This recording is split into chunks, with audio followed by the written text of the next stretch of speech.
Oh, interesting. Not having a hard time with YouTube this time, are we? Mythbusters vibes? Yeah. I'm not exactly sure. King Paco, how's it going? Dylan's still working on something. I'm not exactly sure what he's got going on yet. Um, but I can always play. Don't worry. Streaming is never straightforward, especially when you're trying to deal with new gear. Long story. But the gear, then the online, like sometimes the way that StreamYards attaches to YouTube can get all funky as well. So there's always issues with this kind of stuff. Hey, I'm back on my camera. I also figured out what the problem was with that. We'll talk about that when Dylan gets here. Got my bowl of cereal. I do like afternoon cereal. However, as I get older, the sugar does not like me. Message 7 a.m. waking up in the morning. What the hell? Oh, you know what? I should I bet you any money. Let me see if this is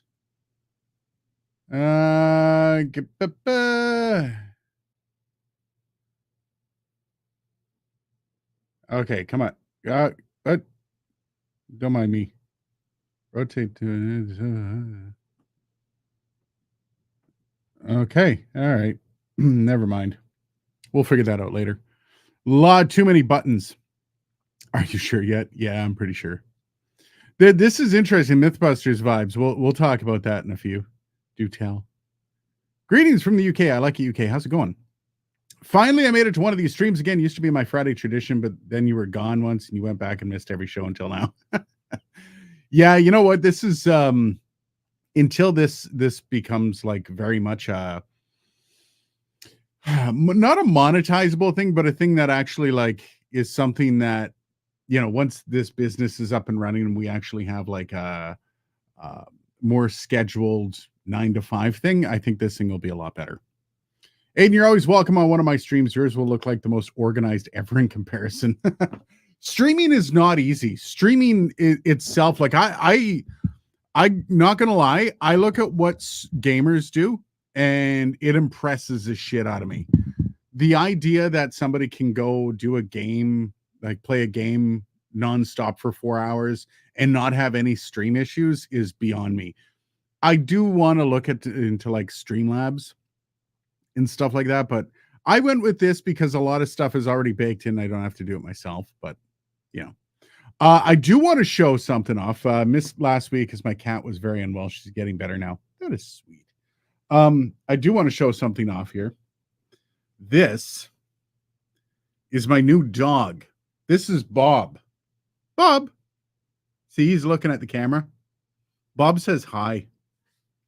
That's my dog named after my father who passed away. Was it last year? Jesus, it's been a while. So it's Sir Bob Adlington III. That's what it is. The Sound Geek, how's it going? Good evening to you as well. And hi, Bob. Yeah, everyone's saying hi, Bob. He says hi back. I swear to God. We'll talk a little bit about what happened with the channel when we get Dylan in. First, we're going to be talking about a few other things, including what's coming on Monday. I'll get to that in just a second. I see people popping up. I use OBS for my. Is this a private message? PM. Are these like private messages? Private chat? No. What's the PM on your name? When I'm looking at it in my chat, it says PM right below your name. Anyway, 5:09 PM. Never mind. It's Friday. I use my OBS for my gaming channels. Most streams have no issues, but I think we all have a few here and there. Yeah, I'm not very good with OBS. I've tried. It's a lot of like pre-setup, and usually kind of what I like to do with these streams is just get on and go. I don't want to have to like set up all my stuff, have all the graphics and stuff. Like I love the graphics on this. This is perfect for me. I can just kind of get on, talk to you guys, and we're done.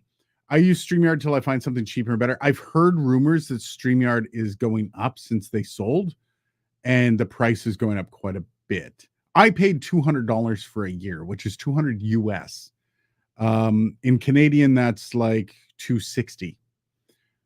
If it's going up in price, not worth it. Little things like having to reconnect my YouTube to it and stuff like that kind of annoy me. And stuff like what happened last week. Kind of one of those. Oh, also, I figured out mid-rolls and why they were being like, I don't know if you guys have noticed mid-rolls with this while it's live. Has anybody seen mid-rolls while we've been live? I'm kind of curious because I found the setting that allows you to turn off, or you go in and you choose YouTube to do it for you, or you to do it yourself. And I chose me to do it myself. And I didn't know that setting was in there. So I think I've turned mid-rolls off. I'm not going to be placing mid-rolls during the live. So we'll figure out. Cute dog. Yeah. So let me know if you have seen them though. I'm quite curious to see what the experience is now, because I have a feeling a lot of people weren't sticking through the live stream because they were getting mid-rolls. And as I've said before, not enough people watch these to actually make money. Like I can make a few, maybe $1 or $2 after everyone's watched it. But I mean, it's not worth putting extra freaking ads in just to piss everybody off. That's not what this is about. This is more about hanging out.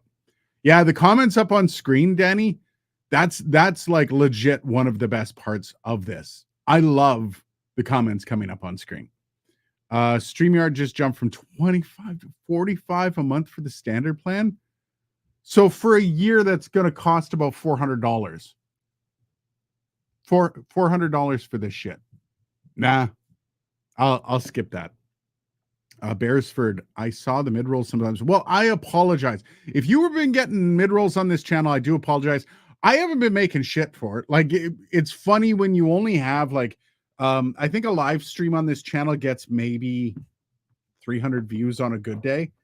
That's after it's kind of run its course for a few weeks. On 300 views, let's say I put 6 mid-rolls in there, I'm still only getting 1,800 views. I'll make $4 off that.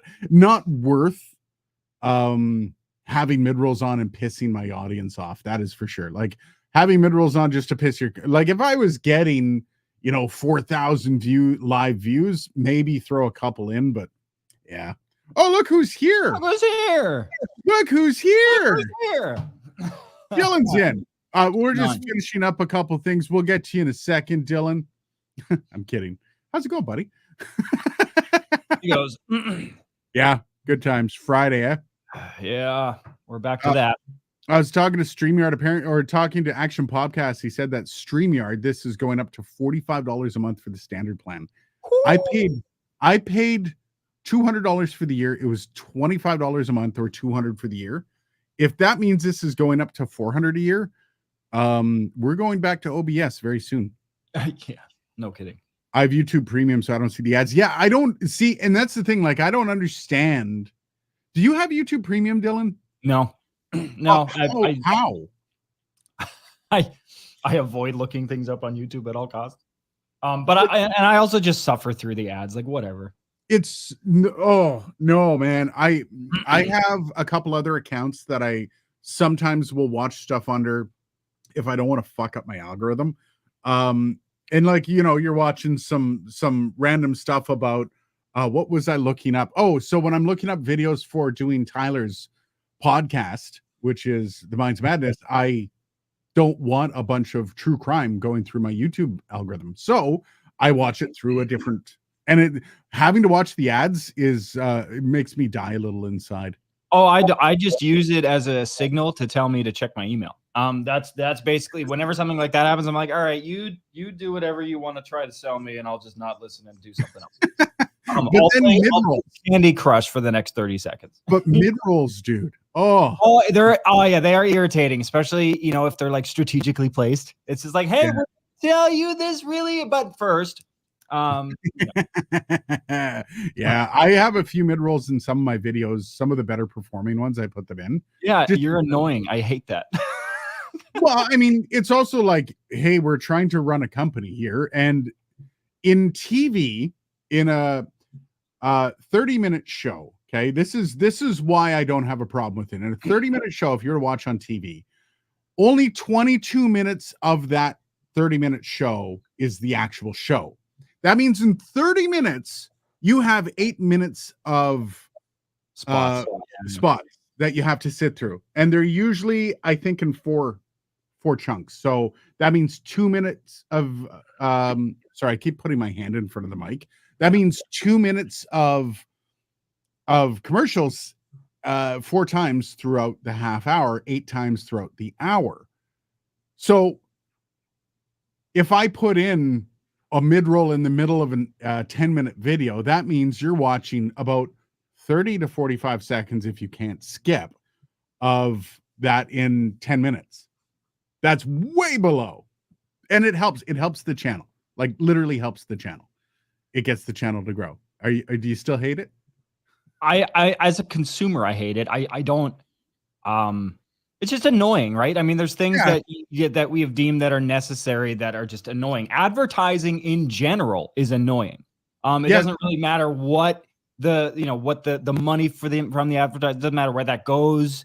It's annoying. It's a nuisance. Well, when this channel gets to the point where I'm selling my own ad space, there will never be a mid-roll. No, and I think I just get used to it. I mean, every channel that's worth watching, more or less, and well, even because of YouTube just monetizing everything now.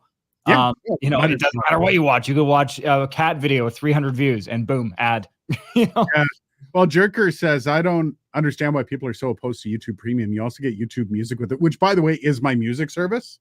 If you're willing to use YouTube Music, it's a great deal because you basically get a music service for, I pay $20 a month for the family, and I get YouTube Premium. It's so awesome. Honestly, I'm trying to not fall into the subscription trap. I think everything now is a subscription. I'm trying to be very conscious of the monthly subscriptions that I'm paying into, and to try to keep those to a minimum, so I don't turn around and I'm spending like $700 a month on all these little stupid things. And so like I don't know, it has occurred to me at points to get YouTube Premium. I think I use YouTube enough that it would pay for itself. It does. Like once you go on it for about 3 months and then you come back off, you're going to notice, you're going to be like, why the fuck didn't I live without? Yeah. Jerker said the exact same thing. 3 years and never looking back. I can't, I struggle with it. I hate the YouTube ads that pretend to be a show. Yeah. That's really annoying. I'm behind on a lot of the ads because I don't watch them very often because I have this channel that I watch through. Ad blocker still worked on YouTube. Good times. Yeah. See, I'm kind of here nor there on ad blocker because ad blocker basically takes money out of the creator's pocket. But at the same time, I mean, do what you're going to do. I don't really care. Like one person watching through ad blocker isn't going to kill me and remove a ton of money out of my pocket. But then at the same time, it's like, well, it's just a couple commercials. Like, yeah, if you're watching a bunch of 3-minute videos in a row, I get it. That's going to suck. But you know what I mean? Outside of people becoming a member and making it like, I really want YouTube to find a way to make through membership, make it ad free, right? So you can watch a specific person ad free and then you're getting something out of it. You're a member and there's probably other perks involved. Until YouTube does that, I think it's going to be, or I guess I could set up an ad-free network through another platform. So if you're a member, you get access to it. That's not a bad idea. I don't know. We'll see. Ads are really important for as a YouTuber. I do have to say also, YouTube Premium pays your favorite content creators more money than ads. Yeah. Ads do suck. That's how YouTuber and YouTube makes their money. So I guess it kind of stuck with them. Yeah, and that's the other thing I don't get. Like if everybody decided to do ad blockers right now, like let's say everybody was just like found a way to break it and are able to watch YouTube free of charge, YouTube would go away. YouTube wouldn't exist. YouTube exists because they're able to sell the space. YouTube cannot exist without those ads. I don't understand. Like, anyways, Apple Music subscriptions were that. I don't know. I've always been YouTube. Always loved it. Okay, we're getting behind. There's a few things. We're a little bit behind already. I do want to chat about a couple things. First and foremost, Dylan, I was telling them I got rid of the mid-rolls. That's what I wanted to start with. Second is I got my channel deleted earlier this week. Dylan, I didn't tell you about this, did I? No, you did not. Oh, this is a fantastic fantastic story because I literally filled my drawers. Not just a skiff on the underwear. No. This stuff was up my back. Okay. Now, how to get a channel removed from YouTube partner program. So it was my second channel that got it. But there's a caveat in here, but I'll tell this story first. I got a message, I think it was Monday morning, that YouTube had deleted my channel because of sustained and aggressive instances of nudity and sexuality, which you know me too well. To be fair, if you've watched my second channel, I removed it, but the history of porn music, which was one of my favorite videos on the channel. Yeah, that was a funny video. I got to have a lot of fun. It was funny. And it's also really interesting where porn music came from and all that. And so I took that down, but then I also had the history of Valentine's Day, which does get into some sexuality. And I had a few other things, but you have to remember this stuff is historical content. So I'm talking about it from an educational perspective of the history of that stuff is supposed to be outside the boundaries of the terms of service with YouTube, meaning you can talk about that stuff in an educational way as long as you're not doing it to tantalize or scintillate, if you will. Yeah. And I obviously was not. And it occurred to me that somebody probably reported my channel, which is interesting. I have some theories, but I'm going to keep those to myself until I know. But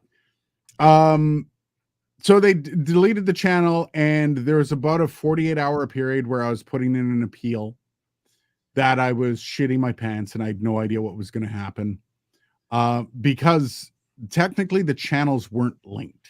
They're linked, but kind of. They're not through the same email, meaning there's a separate email that I run Dark Corner Media through.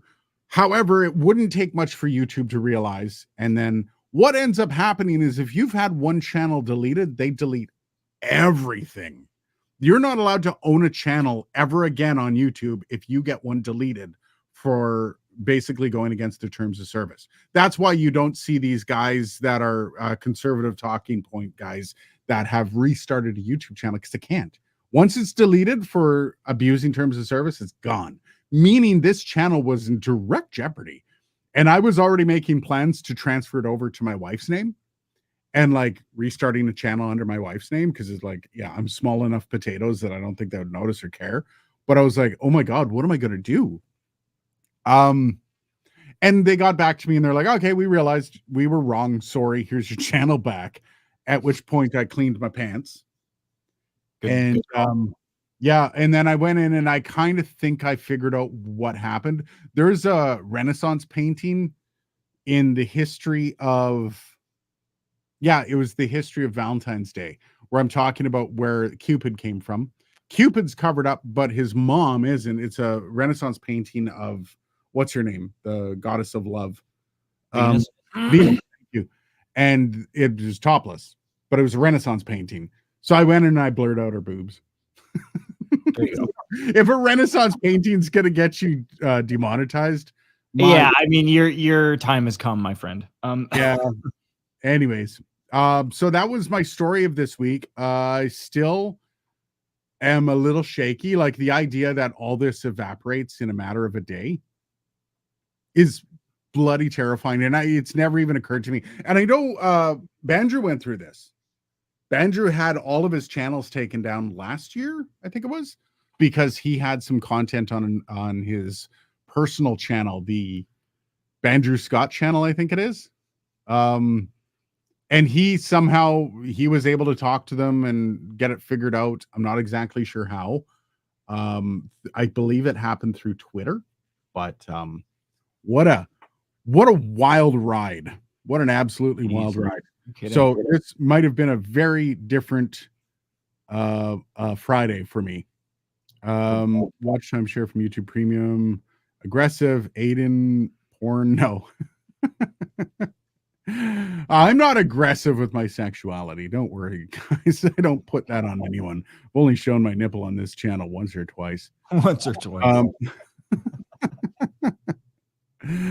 DJ Play Nice, how you doing, man? Everyone that's jumped in, how's it going? Sorry if I haven't got Poseidon.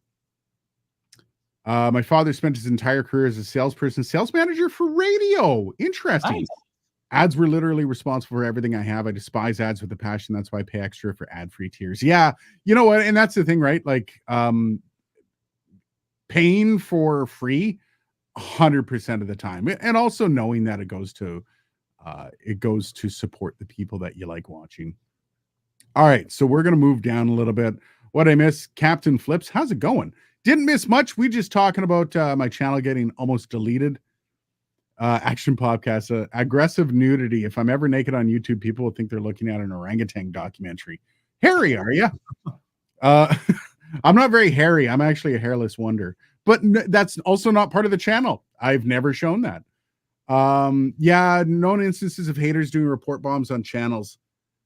I've had a little bit of controversy over the past month with things, so I don't know. It would have been pretty easy because when you report a channel for something and they find any instance of it, because it's a bot that does it, right? When you report a channel, a bot just going to scans a channel. If it finds anything, they just remove your channel and they give you the chance to appeal. So it would have been really easy for somebody to report one of my videos, like the one, the history of porn music, that had some questionable stuff in it, obviously. But nothing that was over the line, and everything was in a historical context, right? Yeah. I don't know. I'm curious to see if that's what happened. We'll know if it gets knocked out again. That's all I can say. If it gets knocked out again, I know I've got somebody that's review bombing me. As you said, the timing too is curious. Like for it to happen basically a week after I put the one video out there. I don't know.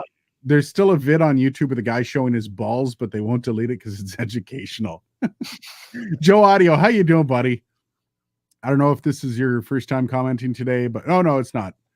Talking ad blockers, but cheers, welcome. Oh, Bangs, I didn't even see this. Wait, that guy actually did it for $5. I thought he was joking and just pulled my leg. $5. What guy did it for? Oh, yeah. Thanks, Bangs. Appreciate the $5, brother. Wiped away your fears, did it? Oh yeah. It was woo. I haven't experienced that. See, and this is the thing, like, I'm pouring everything into this venture as being my full-time job and hoping that I can make it a full-time job for other people in the future. That's one of the most important things to me. I love what I do here. I love having an audience that I get to do this kind of stuff with, to hang with, and to be part of other people's lives and have conversations and fuck around and do all this stuff. This is what I want to do. I used to be a radio show host. That's why this kind of stuff is like a lot of fun for me. So seeing something like that possibly dry up in a matter of a second is terrifying. Are there ways around it? Probably. Do I want to have to be involved with that kind of crap? Probably not. That's why I keep my stuff relatively clean, and why I'm probably going to be keeping the videos on the second channel a little cleaner than they were. No more Renaissance paintings. They deleted one of my 3 channels for dumb reasoning. I sent them a message, and 2 hours later they sent us, sorry, we made a mistake, and put it back up. Classic. Yeah. Oops. Sorry. Yeah. Well, and I mean, obviously it's a testament to just the sheer scale of what we're dealing with here, the size of this platform, and how it's virtually impossible for like a human being to field these requests, right? So it's like these bots have to do it, and these bots are going to screw up, which is why there's an appeal process. If they thought the bot was going to be 100% effective all the time, there wouldn't even be an appeal process. It'd be like, nope. Appeal process isn't 100% though. I've seen a few people have the appeal process fail, and the next step is you've got to go and beg on Twitter. Oh my God. Whether or not the appeal process actually involves humans, we don't know. Like, and that's not me being hypercritical of YouTube, because I understand there's billions and billions of viewers and minutes of video and all this stuff. There's no possible way you could have like 5 people in a call center doing this crap. However, you know, I mean, having to go beg on Twitter, and I was prepared as soon as they turned down I was going to go beg on Twitter. Hey, because they've got a YouTube help person on Twitter, basically, that I'm almost kind of certain is also a bot. Probably. Then there's no way to contact YouTube. Like if you wanted to call YouTube or to email YouTube, there is no way. And even when you like, once you hit 100,000, you actually get a person assigned to you that is there to help you out. But until you get to 100,000, you don't really have a person there to help you out. So, yeah. I love Bandrew's podcast. Yeah, I watch Bandrew's podcast religiously as well. It's a fantastic. I actually really like it because it's outside the norm of what he does for his reviews. And so it's kind of a, I don't know, I really like the podcast. Also, like I like how he deals with even the bitter comments and the grumpy comments. Him and I have very different delivery tactics and how we deal with people like that, which I think is funny. Not that his is wrong. I don't know how he holds back on some comments. I just don't know. I don't know how anybody holds back on people just being assholes. I don't get it.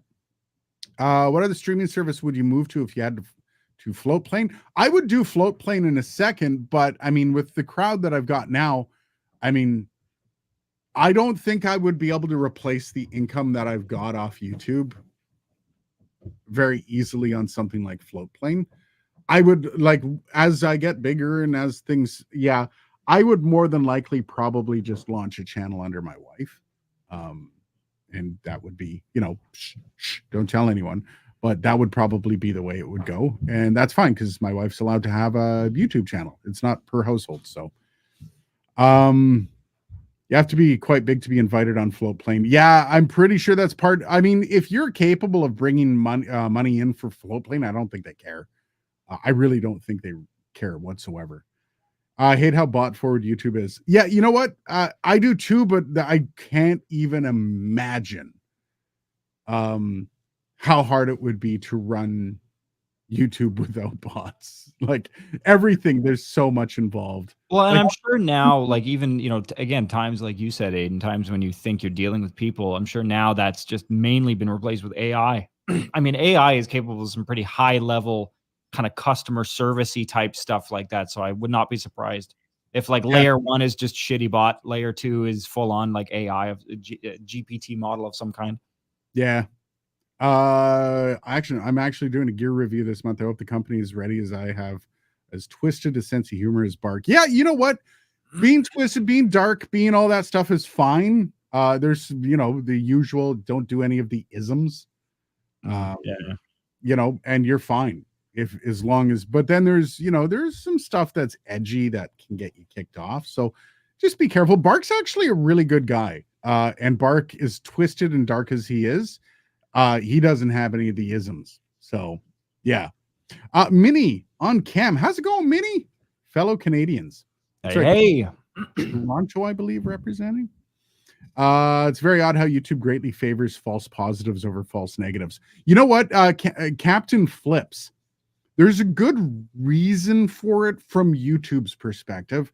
To them, every chance they have that somebody, a bad player, is going to ruin their chance of them making money, they will always side on protecting their own brand before protecting yours.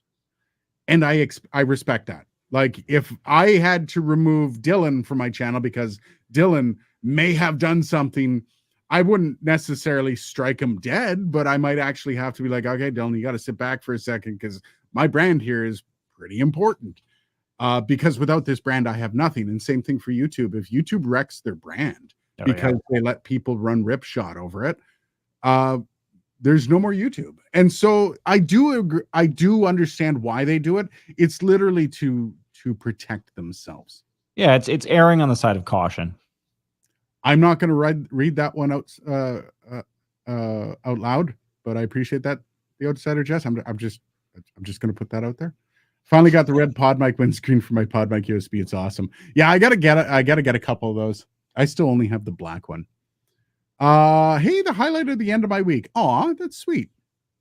Doc Pop's got some nice colors for pop filters. Check them out. Okay, we're getting way behind here. Skip it But on to get in. to 100,000, that's a lot of Into the Void. Yeah, like I'm at 30K basically. Like I think I'm 600 away from 30K.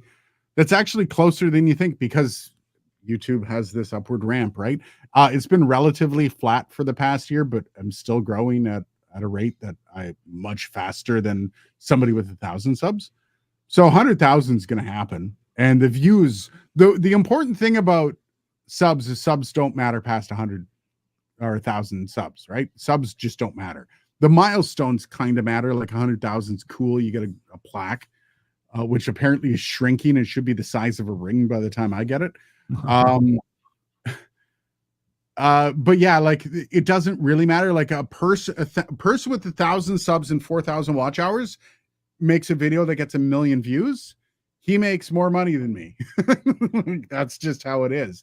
So, yeah, it's nice to get to 100,000 because there's a couple perks that really kick in. But to be perfectly honest, it doesn't really like my channel's not going to be perfect once it hits 100,000. So you should be able to contact. I agree. You do have the ability to contact over text. So there's inside your YouTube channel, there's a way to contact somebody. I don't know if it's past 1,000, you get that opportunity. I do know certain people just have nothing. You just, if you have 50 subs, you got nothing. So, yeah. Bark isn't that edgy. Yeah, I don't think Bark's that edgy. Bark's just grumpy. Comes across as Grumpy grumpy. girls. When I was shopping today, I rarely do. I got stuck in TTC delays. Oh God. Yeah. No, public transit, not fun. The extent to which they seem to favor false negatives, it seems that they're increasing the trouble they go through with appeals, but it's fair. Better be safe than sorry. Yeah, just watch your nose. You should be okay. Again, I'm speaking from the perspective of somebody that got his channel back. So, like, yeah, there you go. Yeah. You know, I would probably feel very differently if I didn't have my channel back. I'd probably be pretty bitter today. And whether or not they got to this channel is that's why I keep all of my channels are in different emails, just for that fact. I know they'll eventually hunt you down, but please no. You have to protect your brand. I record a pod every other day and had to stop and ask the guests to not go where they went, or we need to stop. They took it well and course corrected. Damn. Yeah, you know, the very idea. You know, there's some things, and you know, as much as there's people that like to scream free speech, it's YouTube, man. It's their business. They can't. It's a sellable product, right? Like you can't do anything about that. It's not technically, if you wanted to find your own platform, you know, build your own YouTube and put whatever you want on there, that's fine. Nobody could censor that. But when you're on someone else's platform, you have to follow the rules. What they consider to be proper speech is what they consider to be proper speech. There's nothing you can do about it. And yeah, like when it is your brand on the line and somebody's going somewhere that you know, anybody that's going to buy ad space with you, if you're a podcast, and I know damn well podcasts can make enough money to make you rich. Okay, I know that. From the bottom of my heart, I know that. And then all of a sudden they see on episode 6, somebody brings it to light, which happens all the time these days. All the time. Somebody goes back after you're getting rich on your podcast, and somebody listens to episode 6 and says, holy crap, they had a guest that said X, Y, and Z, and the host didn't correct them. Every person that buys ad space on you is gone. Is it fair? No. But no one, especially nowadays, wants to be anywhere close to that kind of stuff. And to be fair, again, it's their brand on the line, because then it becomes, can you believe this brand supports this creator that in episode 6 said X, Y, and Z? It all literally, the shit literally rolls downhill. Bend the knee is kind of a Canadian thing, right? Or maybe bow. No, I don't know if it's a Canadian thing. It's more of a, like, it's not a bending of the knee per se. Yeah. It's just recognizing that YouTube holds the power when they own the product, right? Yeah, like your speech. They let us on here. They let us on here to put videos up. Yeah, it's like all freedom of speech means is that you can't get arrested for saying anything that's, well, in Canada, anything that's not hateful. Well, there's no freedom of speech in Canada. But there are protected grounds of speech, though. If you look at the Charter of Rights and Freedoms, there is a, we don't necessarily call it freedom of speech. I think it's called freedom of expression. And that generally encompasses anything that's not deemed, again, hateful, which is a complicated subject. But but then you're looking at something where like we don't get anywhere near that, right? Like talking about mics isn't considered hateful speech. Right? No, but I mean, but the point being is that freedom literally just means you can't get arrested. It doesn't mean that your life can't get harder in other ways. Like private businesses can still sanction you because they don't like something that you said. Yeah, you can't walk into a private business and say incredibly egregiously hateful stuff and expect that they're not going to kick you out and then scream, freedom of expression. It doesn't work that way. No. And it's the same thing with YouTube. YouTube's a private business, and if you want to play in YouTube, you have to follow their rules. And that's basically a monetizable thing. It's not a matter of like YouTube's doing this because this is how they feel and this is only the right way. They're doing it because they have to sell ad space to make a living. It's what Google has determined the most effective market placement is for their brand. Like what's the most favorable position for them to take in the market, and they'll just adopt all the policies that reflect that. A lot of these policies end up being part of the kind of the branding of the parent company, right? It's like, these are our ethics. These are kind of, what makes us tick. These are what we believe in as a business, which obviously is just basically what our clients believe in. And if you were to look at it like my channel, imagine my channel is YouTube and Dylan is a user on my channel. And Dylan came on and started spouting stuff that would make my brand go to shit. I love how I'm always the aggressive. You're the bad guy. Why are you such an asshole? I'm always the If that were to happen, I would have every right to turn Dylan's feed off and say you're not allowed on my channel anymore. And that's not me suppressing Dylan. That's me going, oh dear God, you're gonna sink my ship. Fuck off. And that's fair. Like that's 100% fair. Danny Lightning Audio and Reviews. My main channel hit 50K. Congrats, buddy. Nothing changed. So yeah, views are more important. Yeah, I noticed a bump at 1,000 and at 10,000. I noticed a little bit more. It almost like certain floodgates open up a little bit more. It might be just people see a number and they trust it a little bit more. I think that might actually be what it, because they say there's no actual bump to subscriber bases. I did see a noticeable bump in my views when I hit those milestones. But yeah, like, I mean, I flatlined for a year. And when I say flatlined, I just mean I haven't year over year had more views than I had last year. I'm about the same. Yeah, it's not accelerating. Yeah, there's no, like, it used to be a 2x. It would double year over year. It stopped doing that. Yeah, so you kind of expect, like, well, especially just the snowball effect. You expect like an exponential increase. And so when you've got, like, when I got 200 new subs, round numbers to make life easy for us, you get 200 new subs last year and 203 new subs this year. It's not really growth. That's just kind of, you're not stagnating, but. And that's, like, that's mostly because the audio scene has been really dry this year. Yeah. The biggest release I would say this year that I've reviewed, the Rode Interview Pro. That's the biggest review I've had this year. That's a good product, man. I mean, it is, but is it going to drive hundreds of thousands of views? Probably no, probably not. No. And there's a problem with when your channel is really dependent upon having, certain things, like it's dependent upon the release cycle of stuff. And I think, like, we've peaked with Rodecaster Pro. Like, the Rodecaster Pro 2 is, I don't know if we're getting a Rodecaster Pro 3. I really don't. So I don't know. Free speech does not apply to private platforms, at least in the US, as it shouldn't. I mean, freedom of speech applies to your relationship with the government, not your relationship with other people or other And you shouldn't have to enforce your speech on a company, right? Like you shouldn't be able to. Anyways. No, I mean, I have worked for companies that take political stances that I don't on stuff, and but that they give me policy book, and that policy book is based on those kind of political stances, and so I'm like, hey, you're paying me for 8 hours, so I'll do what you want me to do because that's what you pay me to do. Well, it's also when you get a job, like especially an outward facing job. So, like if you're a face of a company, a good example, I worked for UPS way back. I was a tractor trailer driver for UPS, and I used to bring their freight.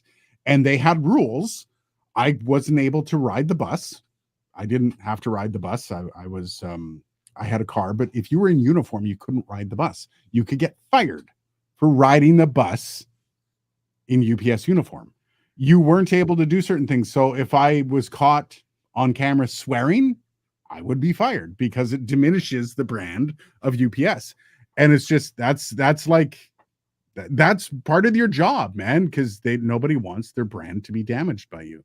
And I'm not monetized, but I don't want to damage my chances of getting the coin. Yeah, don't. It's not worth it. It's not worth being. And you see a lot of these people who like try to be edgy, and they do all the things to be edgy, and it's like now it's just cringy.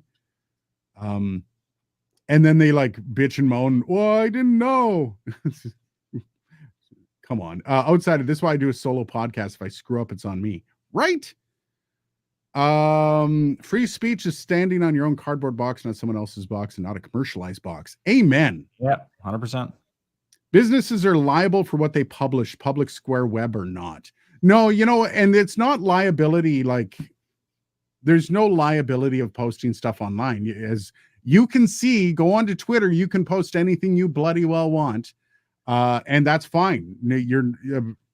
I don't know. They're not arresting anybody in Canada for posting unless it's direct threats to the prime minister, which has happened. You're allowed to post whatever you want on social media or online, but the platform itself doesn't have to be like to allow it, which again, those who are anti-mics is totally hate speech. Yeah. Anti-mic. Holy crap. How far behind are we? We're not that far behind. It's all about a liability. Yeah. Liabilities part. Respect the rules, man. Yeah. I had a brilliant month with all of 487 subs. You need to hit that 1,000. Good job, man. You know what? It's as you're learning to do YouTube, the process of learning is hard, but once you've learned it and you can apply it to something else, it becomes very easy. Now, what do I mean by that? My second channel, I put 3 videos out and I got 500 subs because I kind of had an idea of when I put stuff out between thumbnails, between titling, doing stuff that I think people are going to want to watch. You learn that over time, even doing a review channel, and watch enough YouTube, you get to know what people are going to be hooked in by. So it sucks getting to 1,000 the first time, but once you've gotten there, all of a sudden a lot's going to be open up to you, and you're going to understand a lot more about how you do it, because you're going to look back on your old shit and you're going to go, yeah, that's why nobody watched that. Dylan, get that channel going strong and become Aiden proof. I don't have to worry about Dylan as much as I hold him as the bad guy here. He's not. Yeah, you want to talk about hurting people's brands, although no, Dylan's awesome. Dylan also is one of the smartest people I know, and part of that is knowing what not to say on air. We as a radio group, honestly, I think I would go more broad than that. I would say intelligence in general is knowing what not to say in any situation. Right. That's definitely a skill. Knowing what not to say is something that people are very bad at these days. It's one of those things that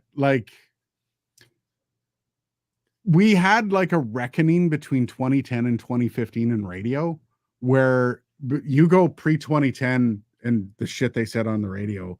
Dean Blundell's a great example. Yeah, I was just gonna say that. Yeah, totally. And he was one of the ones. He was part of the reckoning that got let go and has not found work again because of he was doing stuff for the brand, because at the time that was the brand. And then all of a sudden the brand realized, wait, that's hurting the brand. Get rid of the guy hurting the brand, even though what he was doing was requested by the brand. And it just, the rules flipped almost overnight. And yeah, the outsider content is important, but when it comes to tech, people do trust subs a bit more because of the quality of the video is different. It's not poorly made vid. Yeah, you know, when it comes to reviews, good God, the more subs you have, the more people you bring in. But then, you know, Dylan and I were looking at a channel earlier today that defies reason. The dude has done 4 videos in the past year, and somehow one video is 500,000, the other one's a quarter of a million. I don't know how that happens. And then you watch, the thumbnails are garbage. The titles are okay. The thumbnails are just trash. And the video itself isn't anything special either. But then you look at the comments, and the comments are like, people trust this dude. Mm. And yeah. And I think he only had 50,000 subs too, or 19,000. Trust goes a long way. If you can get a reputation of being, you know, kind of transparent, being diligent, being, you know, hardworking, all those things that people would trust your opinion on stuff. People will listen to you and they'll flock to you. Right. Yes, Cineplex had many rules when you were in uniform for $8.75 an hour back in 08. Damn, it was $8.75 an hour in 08. Damn. Yeah, I've known a few people that worked for Cineplex, and yeah, it's I've heard any outward facing job are terrible. Like they're just the having to deal with the general public is grueling. You know, I've an element to my job that can be outward facing, but I'm dealing with business people, right? I'm dealing with people that sometimes are really stuck up, but for the most part are at the very least just, you know, rational. Yeah. Working at any kind of retail or like a service center or any place where you're just dealing with anybody from any walk of life. Oh my God. Oh my God. Yeah. No, not a fun role. Nope. Okay. DJ Play Nice says, I was a uniform Pinkerton, and it was much the same. Now, I played Red Dead Redemption 2. I know what a Pinkerton is from that. I have no idea what it is outside of that, so you'll have to fill me in. The riding the bus decreases the image, says sadly about how public transit is seen in some places. Right? Like especially in Toronto where I lived, like everybody, if you don't take the bus or you don't like, driving is outside of the norm, or it should be. You go to Europe, I don't get it.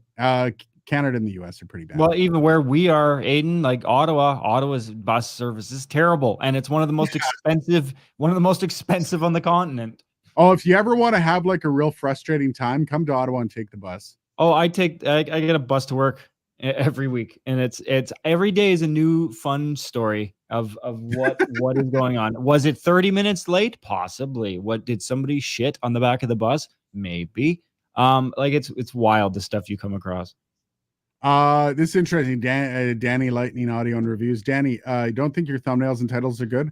Hop on to some AI generation. You have to pay for it. Yeah. I started paying for mine. Monday's video is an AI thumbnail. And I'm using it for the second channel as well. Not going to be using it a lot for this channel. I'm going to be using it for things that it doesn't have a necessarily easy thumbnail to do. Like Monday's video is 5 things content creators need to know. What's your thumbnail for that? So I came up with, actually, I can probably share it here. 1 second. Let me find the thumbnail for did I put it on here? Let me just get this up here. But yeah, so using that is a great way to up your thumbnail game. Let me see here. Am I showing any information that I don't want to show? I don't think so. Okay, so let's go back to this. Share screen. There's so many steps to this stuff. It would help if there's just a button I could push. Share screen. Window. Google. Video details. There we go. Share. And can you all see that? Yeah, sir. I could see it. Yeah, there you go. So this is the one I did for Monday. 5 hard truths content creators need to hear. This is stuff that's out of my podcasting course that's coming out. Once YouTube opens that up for all creators to be able to have courses, I will be placing it on YouTube, which solves a few of the problems that I was running into. But this is beautiful. I can do this kind of stuff without infringing upon anyone's rights. I love it. So that's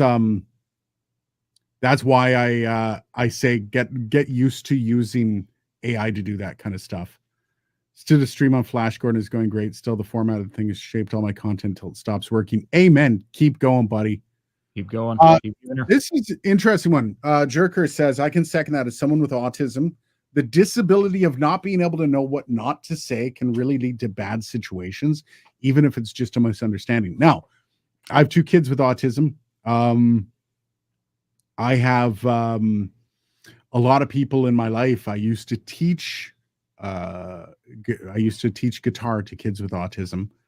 The one thing I can say to work through that kind of stuff as a content creator, that's the thing. I haven't worked with kids with autism that are content creators, but I do know some of the learning processes that kids with autism can struggle with. And one of the things would be, man, is a list. And it's hard to be, you have to work to say something racist. You have to work to say something homophobic. You have to work to say something sexist. So it's like keeping that stuff down and then being super edgy with everything else is usually going to be fine. But yeah, like that's tough. And I can honestly say from my experience with my kids and working with people that are on the spectrum, that is really, really tough. But you know what I mean? Whatever it takes for you to be able to kind of section that stuff off, whether it's removing it from your vocabulary altogether. My son, which ironically used to say some things on stream, and then he just had to kind of like block it off and put it aside, and he was able to stop saying it. I can't repeat it here because good God, I love my channel. But you know, I mean, it's tough, man. I can't even imagine what that's like, but there's got to be some way to somehow kind of cordon that stuff off that you know damn well it's going to be problematic as soon as you say it. So Michael Reeves uploads once or twice a year and gets millions of views. Yeah, you know what? There are some channels that do that. This channel defied that though. Like you see those channels that upload once or twice a year and get millions of views. There are channels that they know exactly the type of video to build, the type thumbnail, the type of everything's like so well done. So this channel kind of defied all that. I'm gonna go down. Oh shit, Liberty Dude. Thanks for the stream. Have a great week. Cheers, buddy. Nice. Thank you very much for the super chat. I really do appreciate that. I don't see those when they come up until I scroll down to it. I apologize. Will the video talk about what AI program you use? No, but I can tell you I'm using Midjourney. Oh yeah. Midjourney Coca-Cola of image generators. You know what? So there's one of my favorite content creators, Brian Menard. He's a gamer. I watch him all the time. He used to do State of Decay 2 content, which I love watching. And he started doing thumbnails with him in the thumbnail as the protagonist for the video game. So, you know, you'd see the still shot for the game. He would put his face in there and, you know, it was perfect. It was so good. And I was like, how the fuck is he doing that? Because I would like to do some things like that. Use Midjourney. Midjourney has a way to do it through Discord that you can actually generate through Discord, and you can also face swap in Discord. So I've been playing with it. I don't know how I'm gonna eke that out and how I'm gonna start integrating that stuff. I kind of want to because it would be fun. So I don't know. You use Midjourney, Dylan? No, but I have some friends on social media that are like computer science guys, and they're all into like the, you know, how to drill down into prompts, like all the kind of the prompt hierarchy stuff. And I've seen the stuff that it can output, and it's definitely, I think, like the kind of it's the bigger one. There might be some little artisanal ones that are people haven't squirreled away. But as far as like big ones that actually are consistently good, Midjourney is definitely up there. Okay. Got an answer. Pinkerton history isn't the best. I love how Red Dead really highlights that, eh? But it ended up being the largest security company in the US, and I did uniformed and investigation work. That's cool. Wow. Licensed PI. Fancy. Yeah, I had a buddy who was a licensed Nice. PI. I used to help him on stuff. He was a PI for insurance related stuff though. So yeah, he used to follow people to find out if their injury was legit. And so once he found out, and there was this one time he called me to go to a concert.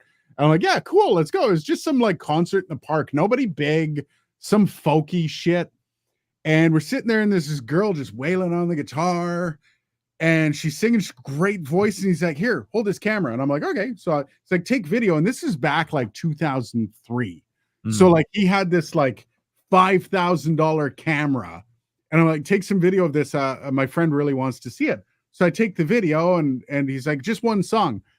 And it turns out that she had put in a claim to have a busted wrist on her right hand. And the video I got was her wailing on the guitar like this.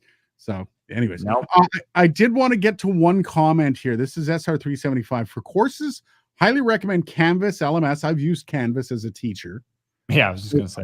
I run for it. My sister teaching chem at the university level. Yeah. Here's the thing. I want to see what YouTube does with courses. So there's a couple reasons. I'm trying to avoid course bait. That is, and I have a buddy of mine, Chris, who does a lot of courses. He has taken a lot of the courses, and he's paid like over $1,000 for some of these courses because in his field he needs it. He's also he's an artist. His field, he does car wraps, and he does a lot of the artistry in car wraps, and he design field. So there's a lot of like courses out there for people like him, and some of them like thousands of dollars, and they're nothing, and they're trash. So I'm really, the reason why this is taking a while is because I don't want to just release something that people are like, what the fuck is that? I paid 100 of my own dollars for that crap. I'm not going to be releasing, $1,000 course, because that's not what this is about. I'd rather sell 100 for $1 than one for 100. So I think that's the like having it through Canvas and all that stuff, where you end up paying for the platform. And if YouTube has a thing where it's a share of like 60-40 share, and I get most of what I can do through YouTube, and I don't have to deal with the secondary source, I will. But I'm really trying to make sure I'm doing what's right for the person taking the course rather than for myself. I'm really hesitant to put out a course that's just, there's no value to. I want to make sure there's value. And when you see the Monday's video, you're going to see the type of value I'm talking about. Like, it's talking about U plus 10%, which most people outside of broadcast have no idea what U plus 10% is. Most people don't understand, the logic behind being a presenter, and how it's an act, and how nothing is real in content and all that stuff. So I think that's one of the most important things of getting this stuff across, but then making sure I'm doing it in a fair way for your money. If you're giving me your money, you're getting what you want out of it. Well, yeah, the best learning tools have some kind of a learning outcome, right? Yeah. There's an objective we're trying to get to here. We're trying to get you ready to be X, right? Yep. I'm at some point, I plan on getting on the course train. It's just like, oh geez, another guy. I feel like it used to be like, oh, another guy in his book. Now it's that's another guy in his course. Oh, I plan on releasing this as a book as well, by the way. I'm not even kidding. I definitely have a few ideas for courses, drilling down some stuff that's not really friendly for like a video, something that needs a little bit more of an interactive feel to really get some points across. Like an entire course on EQing, how to be a master at EQing stuff, right? Well, and that's the thing, master classes, then that's where YouTube is such a great, if they can deliver courses. And what I love about YouTube is YouTube doesn't mess around when they release this stuff. No. And it depends. There's a couple things that come into this. One is there a learning outcome per chapter? Meaning, can we do like this little like learning outcome? What did you learn here? Do you know how to do this? Okay, good. Yeah. Next chapter. Do you know how to do this? And making sure that I can, and then it's the split. Is if it's a 70-30 for YouTube, I'm not going to do it through YouTube. I don't think it's going to be. They're usually 60-40 or even better. So we'll see. Action podcast. My little boy has autism. Mini genius. Yeah, I know. My kid as well. Hilarious and quirky, but he will say shit that makes you think, wow, then you realize he's just saying the truth. Yeah, and you know what I mean? Yes, a lot of truth behind it. My eldest daughter, who's going through art school right now, one of the top art schools in Canada, OCAD, and she's the same way. Literally will just like, wow, you look like shit today. It's like, thanks, kid. The hell? Oh my, literally my wife is vacuuming. Oh my God. Nice. Can you hear that? A little bit when you talk, but it's not. Okay, yeah, because the gate. I'm trying to figure out how to turn the gate off on this unit that I'm using. So like she's learned, like, as an adult, you got to remember we're talking adults here, adults with autism, has learning how to stop that from, that, okay, by saying this about this specific sect of people is bad, then we're not going to say that, even though you in your brain you think it's true. So like, again, I sympathize. It can't be easy to be a content creator on the spectrum, 100%. But I mean, it's a responsibility of every content creator to make sure what you're doing is on the level.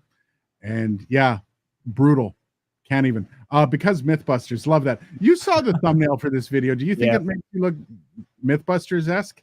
A little bit. Yeah, I'm getting a little bit of Adam Savage vibes. Nice. Share out the live. Yeah, hit the like button, guys. That helps. Okay, so we're sitting at 10 after 6. Was it Donald Miller mastered the book with the courses stuff? I think he made courses for that Jeff Walker product launch. I'll check it out. It's tough, right? When you're doing courses up, this is something I ran into. I've done a few courses, but then you're like, you start putting it together and like, what I'm doing. So I'm putting together my experience as a teacher of podcasting. I've taught the course at a college level.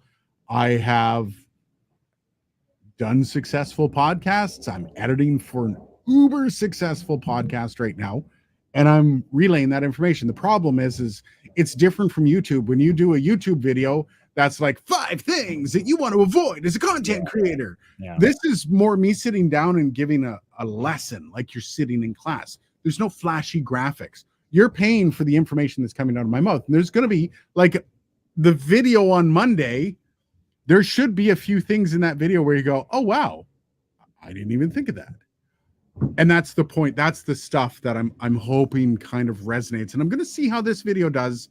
And this video is kind of a test for a lot of that, because it does the outside fringes of the content that I plan on doing. Yeah, here's the script here I have right here. Starts with gear doesn't matter. That's one of that's got to be in all these. You are the weakest link. You're the problem with your podcast. Dealing with the thoughts about how the algorithm hates you, which is untrue.